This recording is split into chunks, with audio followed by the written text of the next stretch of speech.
Assalamualaikum warahmatullahi wabarakatuh. Selamat pagi anak-anak, apa kabarnya? Semoga kalian selalu sehat dan selalu dalam lindungan Allah Subhanahu wa taala. Alhamdulillah pada semester ini kita bertemu kembali dalam mata pelajaran bahasa Indonesia. Nah, untuk bab pertama yang akan kita bahas pada semester ini yaitu bab 5 mengenai mempersiapkan proposal. Nah, jadi dalam bab ini kita akan belajar bagaimana cara membuat sebuah proposal, mengidentifikasi informasi apa saja yang ada di dalam proposal, dan mempelajari apa saja bagian-bagian penting yang ada di dalam proposal. Sebelumnya, Ibu akan menjelaskan terlebih dahulu apa itu pengertian proposal. Pasti sedikit banyak kalian sudah ada yang mengetahui atau sudah ada yang pernah mendengar istilah proposal. Nah, proposal ini adalah usul atau suatu saran atau permintaan kepada seseorang atau suatu badan untuk mengerjakan atau melakukan suatu pekerjaan. Nah, biasanya proposal ini sangat sering kita kenal. Ibu kasih contoh terlebih dahulu. Misalkan kalian sebuah anggota organisasi, contohnya organisasi OSIS. Nah, OSIS akan mengadakan kegiatan perlombaan 17 Agustus. Nah, biasanya anggota OSIS tersebut mengajukan proposal terlebih dahulu kepada Bapak Kepala Sekolah atau kepada pembina organisasi untuk mengadakan kegiatan tersebut. Nah, bagaimana cara menulis proposal yang benar? Nah, itu akan kita pelajari pada bab ini. Nah, di sini bagian-bagian penting proposal. Yang pertama itu ada judul proposal, yang kedua pendahuluan, yang ketiga tinjauan pustaka, yang keempat metode penelitian, yang kelima jadwal pelaksanaan, yang keenam rencana anggaran, dan yang ketujuh daftar pustaka. Nah, ini merupakan 7 bagian penting yang harus ada di dalam sebuah proposal. Kita akan bahas satu persatu. Pertama ada judul proposal. Nah, judul proposal di sini merupakan bagian yang sangat penting karena sebelum kita membuat suatu proposal kita harus menyiapkan judul proposal terlebih dahulu.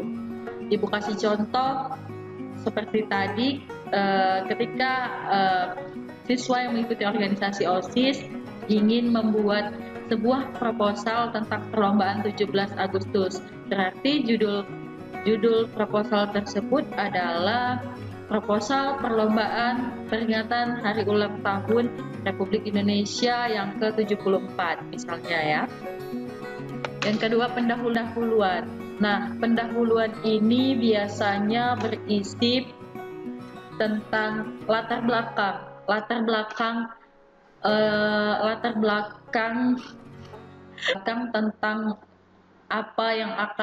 kegiatan apa yang akan kita lakukan.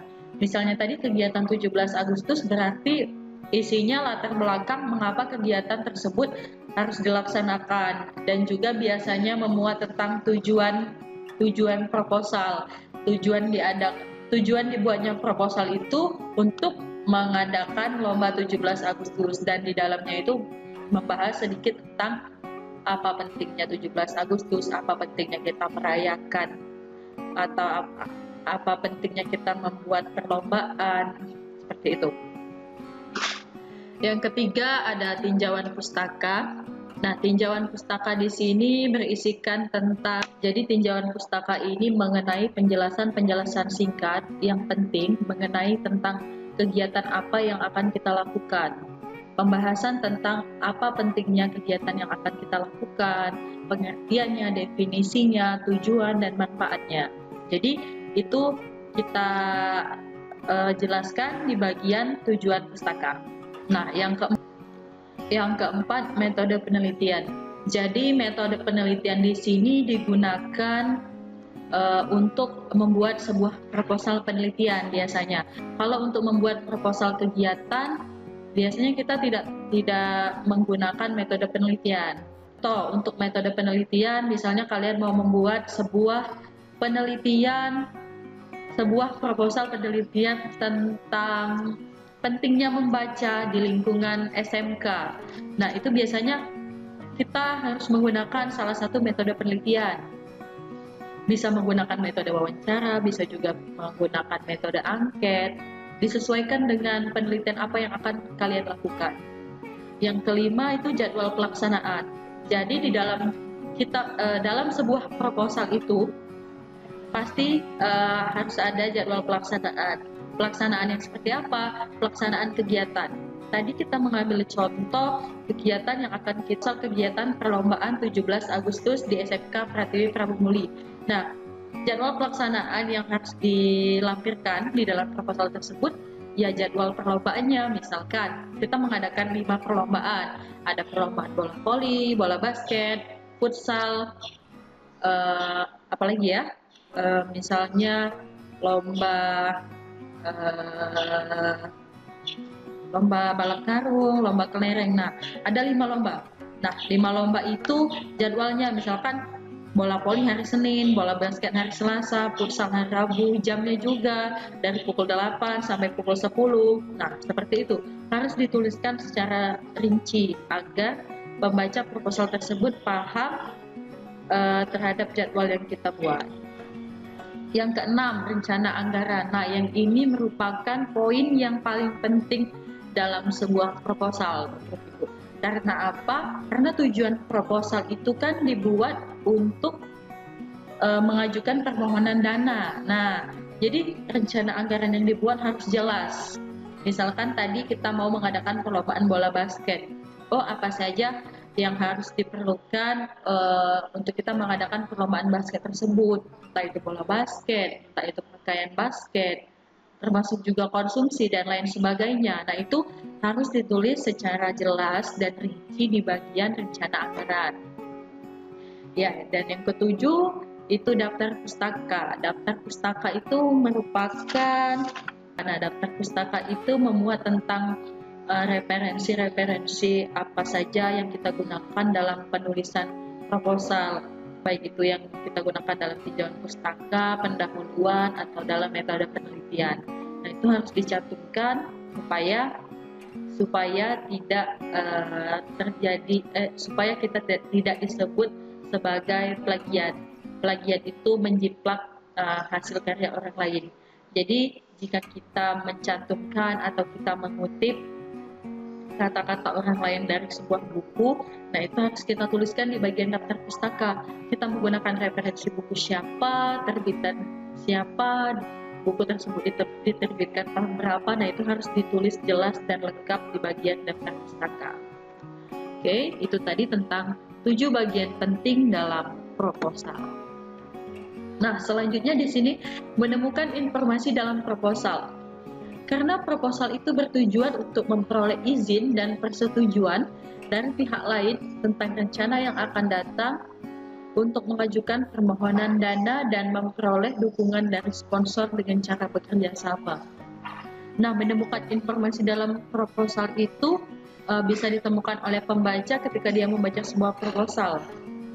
Jadi, ketika pembaca membaca sebuah proposal yang kita ajukan, di sana tadi kan terdapat 7 bagian penting. Nah, dari situlah pembaca akan memutuskan apakah ia menyetujui kegiatan proposal tersebut, apakah dia menerima permohonan dana yang kita ajukan, atau lebih bagus lagi kalau kita bisa mendapatkan sponsor dengan cara bekerja sama. Misalnya ini kita mau mengadakan lomba 17 Agustus di SMK Pratiwi Prabumuli, peringatan hari ulang tahunnya. Nah, di sana kita mengajak kerjasama sebuah perusahaan atau sebuah usaha minuman. Nah, tapi dari pihak usaha minuman tersebut mereka mengajukan syarat mereka boleh berjualan minuman di tempat kita mengadakan lomba. Nah, itu bisa disebut kerjasama atau bisa juga disebut sponsor dalam sebuah kegiatan. Nah, untuk mendapatkan sponsor agar ia mau bekerja sama dengan kegiatan kita pastinya harus memberikan proposal kegiatan yang sudah kita buat tadi. Oke, sampai sini paham? Nah, ini informasi penting yang terdapat dalam proposal. Ini ada 5 informasi penting. Kalau tadi bagian penting, yang ini informasi penting. Yang pertama, informasi tentang latar belakang pentingnya pelaksanaan kegiatan. Jadi di dalam latar belakang itu harus jelas dituliskan, harus jelas dituliskan apa pentingnya pelaksanaan kegiatan tersebut. Misalkan tadi mau mengadakan perlombaan 17 Agustus, berarti pentingnya itu untuk meningkatkan rasa nasionalisme kita, untuk meningkatkan rasa cinta tanah air kita terhadap negara kita. Yang kedua, informasi tentang jenis metodologi pelaksanaan kegiatan yang akan dilaksanakan. Nah, metodologi ini kan tadi Ibu jelaskan biasa digunakan untuk proposal penelitian. Jadi yang ini disesuaikan dengan penelitian apa yang akan kita lakukan, maka metodenya disesuaikan. Yang ketiga, informasi tentang pihak-pihak yang menjadi sasaran kegiatan. Nah, ini menarik sasaran kegiatan kita apa? Kita harus tentukan terlebih dahulu. Kan tadi kita mau mengadakan perlombaan, yang pasti sasaran utamanya adalah siswa-siswi yang mengikuti perlombaan. Jadi bagaimana caranya kita mengadakan kegiatan yang menarik sehingga banyak siswa-siswi yang berpartisipasi dalam kegiatan tersebut. Atau juga bisa jadi bagaimana caranya kita membuat sebuah proposal yang menarik dan kegiatan yang menarik agar kita bisa mendapat sponsor yang bekerja sama dalam kegiatan kita. Yang keempat, informasi tentang target iuran yang diharapkan dengan dilaksanakannya kegiatan. Nah, target ini biasanya kegiatan yang akan kita lakukan memiliki target pencapaian. Kalau kegiatan mungkin target pencapaiannya adalah perlombaan berjalan dengan lancar tanpa hambatan suatu apapun. Kalau dia proposal penelitian, jadi disesuaikan dengan apa kegiatannya dan apa tujuannya. Balik lagi ke tujuan awal. Dan yang kelima, informasi tentang jadwal yang dibutuhkan dalam pelaksanaan kegiatan. Ya, yang Ibu jelaskan di bagian penting tadi. Jadi jadwal merupakan bagian dari informasi yang sangat penting. Kapan kegiatan tersebut akan dilaksanakan, jamnya sampai pukul berapa, nah itu harus jelas. Oke, sampai sini mungkin kalian sudah banyak paham. Nah, di slide terakhir ini mengidentifikasi informasi dalam proposal dengan mengikuti langkah-langkah berikut. Nah, ini ada 2. Yang pertama, membaca secara keseluruhan isi proposal. Jadi ketika kita ingin mengidentifikasi informasi yang ada dalam proposal, hal pertama yang kita lakukan yaitu membaca secara keseluruhan isi proposal tersebut. Dan yang kedua, menuliskan kegiatan yang akan dilakukan. Kegiatan apa yang akan dilakukan yang ada di dalam proposal kegiatan tersebut. Nah, ini akan kita bahas lebih lanjut pada pertemuan yang akan datang. Nah, untuk pertemuan ini Ibu cukupkan sampai di sini. Terima kasih kalian sudah mendengarkan penjelasan singkat tentang mempersiapkan proposal. Semoga kalian sehat selalu, tetap semangat dan jaga kesehatan. Wassalamualaikum warahmatullahi wabarakatuh.